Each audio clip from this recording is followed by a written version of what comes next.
Comment créer une SARL en ligne? C'est ce que je vais vous partager au sein de ce guide complet et je vais aussi vous donner les avantages et les inconvénients de la SARL en ayant la mienne depuis 2 ans. Donc on est parti sur mon écran. Alors tout d'abord, qu'est-ce qu'une SARL? Donc c'est une société à responsabilité limitée, donc c'est une forme juridique d'entreprise qui offre certains avantages en termes de responsabilité et de gestion qu'on va aborder dans cette vidéo et que je vais vous partager. Alors premièrement, les avantages de la création d'une SARL. Il y en a 6. Le premier, c'est la responsabilité qui est limitée des associés de la SARL. Le deuxième, c'est qu'il n'y a pas de capital social minimum. Le capital social, c'est quoi? C'est un montant qu'il faut déposer sur le compte professionnel de la société lorsqu'on crée sa SARL. Et il faut savoir qu'il n'y a pas de montant minimum. En soi, ça pourrait être 5 euros si on veut de capital social. Bon, la majorité des SARL s'immatriculent entre 100 et 1000 euros, c'est-à-dire que si, imaginons, on est deux associés, on veut 50% des parts chacun de la SARL, si on a mis un dépôt de capital de 100 euros, on met 50 chacun. Si on veut qu'il y en a un qui ait 20% des parts et l'autre 80, on met un met 20, l'autre met 80 euros. Le troisième élément, c'est les charges sociales qui sont peu élevées, notamment sur la rémunération. Donc c'est la structure juridique qui sera la plus pertinente si on souhaite se verser de la rémunération chaque mois. Par contre, si on souhaite se verser plus du dividende en fin d'année, là, ce ne sera pas forcément le plus pertinent parce qu'on aura une fiscalité qui sera moins avantageuse que d'autres structures juridiques comme de la SAS. Par contre, pour de la rémunération à tous les mois, clairement, la SARL, c'est imbattable. En termes de cotisation, pour vous donner une idée, on est sur à peu près 45% versus en SAS 85%. Donc c'est quasiment du x2. Donc ça fait une économie qui est importante si on se verse des rémunérations en SARL. Quatrième point, c'est un régime fiscal qui est souple, avec notamment la SARL de famille directement, que beaucoup de personnes ont lorsqu'ils bossent en famille et qui l'utilisent. Cinquième élément, c'est un cadre juridique qui est réglementé et sécurisant. Donc on est sur une structure vraiment qui est à la fois flexible en termes de gestion, mais aussi en termes de cadre juridique, on est vraiment bien protégé et ça nous sécurise. Et en sixième point, c'est aussi une option qu'on peut prendre en SARL, c'est pour le statut de conjoint collaborateur. Donc là, une nouvelle fois, c'est si on travaille en famille, notamment avec son conjoint ou sa conjointe. Maintenant, les inconvénients de la création d'une SARL, il y en a deux. Le premier, c'est la fiscalité des dividendes qui est moins avantageuse. Donc comme j'en ai parlé un petit peu, ce sera moins avantageuse que sur d'autres structures juridiques comme de la SAS. Par contre, le revers de la médaille, c'est par contre que sur la rémunération, là, c'est beaucoup plus avantageux que de la SAS. Donc ça dépend de ce qu'on veut. Si vous avez besoin de vous verser vraiment une rémunération tous les mois, la SARL, dans 90% des cas, sera plus intéressant que de la SAS. Par contre, si à l'inverse, vous avez de l'ARE, du chômage pendant 2 ans et que vous n'avez pas besoin de vous verser de rémunération parce que votre chômage vous suffit, du coup, la SAS, ça peut être plus pertinent pendant 2 ans et vous verser des dividendes en fin d'année parce que toute l'année, vous n'avez pas besoin d'argent vu que vous avez déjà votre ARE qui arrive. En deuxième élément, c'est une formalité de création aussi qui est assez complexe, une SARL. Pourquoi? Parce qu'on est minimum 2 associés, donc il faut rédiger les statuts de A à Z. Il y a pas mal d'éléments que je vais vous partager. Au total, on a 4 étapes qui sont là. Donc la première des étapes, c'est la préparation. Donc là, ça va être rechercher et choisir un nom d'entreprise unique pour votre SARL. Donc il faut vérifier qu'il ne soit pas pris par une autre société. Pour ça, vous pouvez regarder sur Papers, aussi sur société.com et en soi même sur Google directement. Et si jamais votre nom est déjà pris par une autre structure, clairement prenez quelque chose d'autre à ce niveau-là.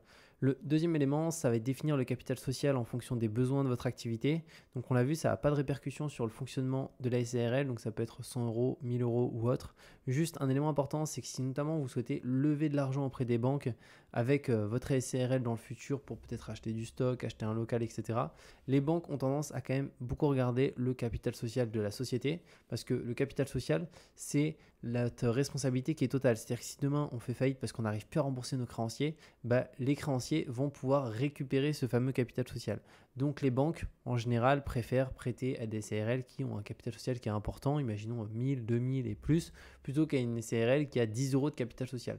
Parce qu'elle sait que en cas de difficulté de cette entreprise, elle ne va pas pouvoir récupérer grand-chose. En troisième élément, c'est préparer les statuts de la SARL. Donc là, ça va être détaillant les règles de fonctionnement de celle-ci. Donc pour les statuts, ça je vous conseille quand même de vous faire accompagner. Ça peut être par un expert comptable, un juriste, un avocat, etc. L'étape 2, c'est l'immatriculation de la société. Donc tout d'abord, ici, ça va être se rendre au centre des formalités des entreprises, donc le CFE compétent. On peut aussi faire les démarches en ligne à ce niveau-là. Le deuxième élément, ça va être déposer les documents requis. Donc ça va être les statuts qu'on a vus à l'étape 1, les pièces d'identité des associés directement et les justificatifs de domicile. En troisième élément, ça va être obtenir un extrait cabis, donc c'est le document officiel attestant l'existence légale de votre SARL directement, sur lequel on va retrouver la date de création, l'activité, le numéro de sirène, le nom des associés, etc. Et l'étape 3, c'est la fiscalité et la comptabilité. Donc là, ça va être choisir le régime fiscal adapté. Donc vous avez deux choix en SARL, soit être à l'impôt sur le revenu, soit être à l'impôt sur les sociétés. 90% en France sont à l'impôt sur les sociétés et c'est aussi ce que je vous conseille parce que concrètement, l'impôt sur les sociétés a tendance à diminuer ou stagner sur le long terme, à l'inverse de l'impôt sur le revenu qui ne stagne pas du tout. Il est toujours en train de monter année après année. Donc clairement, il vaut mieux être à l'IS. Deuxième élément, c'est la gestion de la comptabilité pour être en conformité avec les normes en vigueur.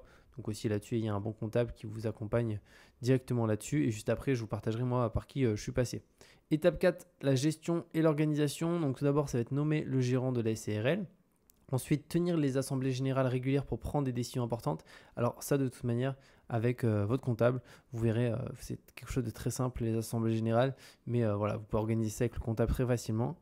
En troisième élément, ça va être respecter les obligations légales telles que la publication des comptes annuels. Mais pareil, ça aussi en soi, c'est le comptable qui le fait. Vous n'aurez pas du tout à vous faire cette partie à ce niveau-là.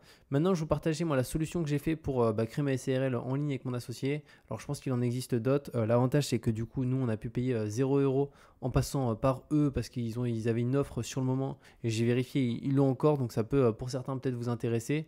Et pour le coup, on est passé par Legal Place. Alors, c'est le service numéro 1 dans la création d'entreprises en ligne en France. Et on est passé par eux, notamment avec les avis qu'ils avaient, qui nous ont bien rassurés, c'est qu'ils sont excellents sur plus de 7000 avis, c'est juste énorme.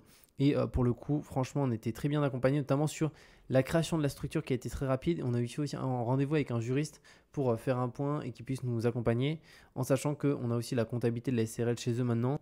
Et ça se passe bien, et notamment en termes de conseils. Franchement, on a eu des super conseils, notamment pour se verser notre rémunération le plus adapté par rapport à notre activité.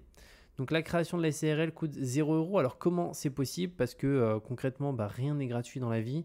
En fait, c'est très simple, c'est en prenant un abonnement à la comptabilité Legal Place chez eux pour déléguer l'ensemble de la comptabilité très facilement. Et nous, c'est ce qu'on a fait. Donc ça nous a permis d'avoir 0 € lors de la création de la SARL. Et pour le coup, je vous mettrai un lien en description qui vous permet aussi d'avoir 15% de réduction supplémentaire avec un code qui est Julien Oka tout en majuscule et qui donnera aussi à 100 € offerts sur la partie comptabilité. Donc c'est juste hyper intéressant. Et vous verrez avec le lien ci-dessous que je vous mets, vous aurez la possibilité de créer votre SARL, mettre son nom, votre activité, etc. Et au bout d'un moment, vous allez arriver sur cette page où il y a plusieurs packs qui sont proposés. Donc il y a un pack basique à 0 €. Là, c'est même sans prendre la comptabilité. Il est vraiment à 0 €. Par contre, il faut faire les démarches par vous-même et vous êtes quand même un tout petit peu accompagné. Après, vous avez un pack standard qui est à 99 € et un pack express qui est à 199 €. Et les différences entre les packs, on peut voir qu'elles sont juste ici. En fait, c'est notamment le rendez-vous avec juriste qu'on n'a pas sur le pack basique. C'est pour ça que moi, j'aurais pas tendance à le vous conseiller parce que dans mon cas, je trouve que ça a été hyper intéressant d'avoir un rendez-vous avec un juriste pour faire le point sur notre activité, qu'est-ce qu'on veut faire, le mieux pour se payer et pour payer le moins d'impôts possible aussi.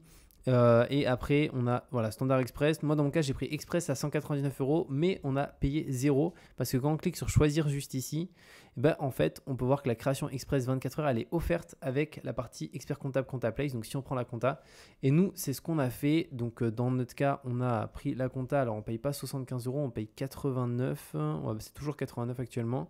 Voilà, en mensuel, juste ici. Et pour le coup, ils sont vraiment top. Et surtout, pour de la SARL, c'est pas cher. En hors taxe, 89 € parce qu'on se renseignait, on était souvent entre 120 et 130 chez d'autres acteurs. Donc ça, c'est cool. Et surtout, je trouve qu'ils ont un très très bon rôle de conseil. Donc si mon comptable passe par là, merci beaucoup. Maintenant, j'avais cliqué sur ajouter, continuer. Ça, c'est la partie compte pro. Donc, c'est le dépôt de capital qu'il faut faire sur le compte professionnel de la société. Donc, pareil, on l'a fait avec eux. On hésitait aussi avec Conto, mais Conto est à 30 €. Enfin, l'abonnement qu'on voulait est à 30 € hors taxe par mois. Donc là, c'était 2 fois moins cher. Donc, c'était plus intéressant directement ici. Et au-delà de ça, vu que c'est via leur service, l'immatriculation, elle est aussi plus rapide. Parce que sinon, en fait, il faut du coup créer la société quelque part et ouvrir un compte pro ailleurs. Et du coup, attendre que la société soit en cours de création pour faire le dépôt de capital. Donc, ça complexifie quand même le process. Là, pour le coup, c'était au moins très très simple là-dessus. Et ça, c'est le dernier point qu'on a pris, c'est la domiciliation sur Paris. Alors pourquoi? Principalement pour payer beaucoup moins de CFE. La CFE, c'est quoi? C'est la cotisation foncière des entreprises. Donc c'est une taxe qu'on paye chaque année en société. Et elle va dépendre de deux choses, de notre adresse de domiciliation, du chiffre d'affaires réalisé. Et en France, là où la CFE est la moins chère, c'est sur Paris, mais elle est beaucoup moins chère que partout ailleurs parce qu'elle est plafonnée, elle est à 77 € versus ailleurs, on va être souvent autour des 1000 €. Moi, sur Bordeaux, là, j'avais calculé avec mon associé, on était sinon à 916 €. Donc là, on a payé 77 de CFE en un an, ce qui fait une énorme différence là-dessus. Donc ça vous permet de réduire vos impôts à peu près jusqu'à 1000 € par an, Ce qui est vraiment intéressant. Donc même si c'est un abonnement à 25 € hors taxe par mois, bah voilà, 1000 € par mois, vous enlevez 25 x 12, vous êtes quand même, pour le coup, c'est quand même intéressant parce que ça fait 300 €, donc ça fait quand même 700 € d'économie. Et surtout que c'est chaque année et que la CFE, c'est à régler en une fois, hein, donc il n'y a même pas de paiement échelonné si on le souhaite. Donc ça, on l'a pris et c'est certainement l'une des choses les plus intéressantes qu'on a pris dès le début.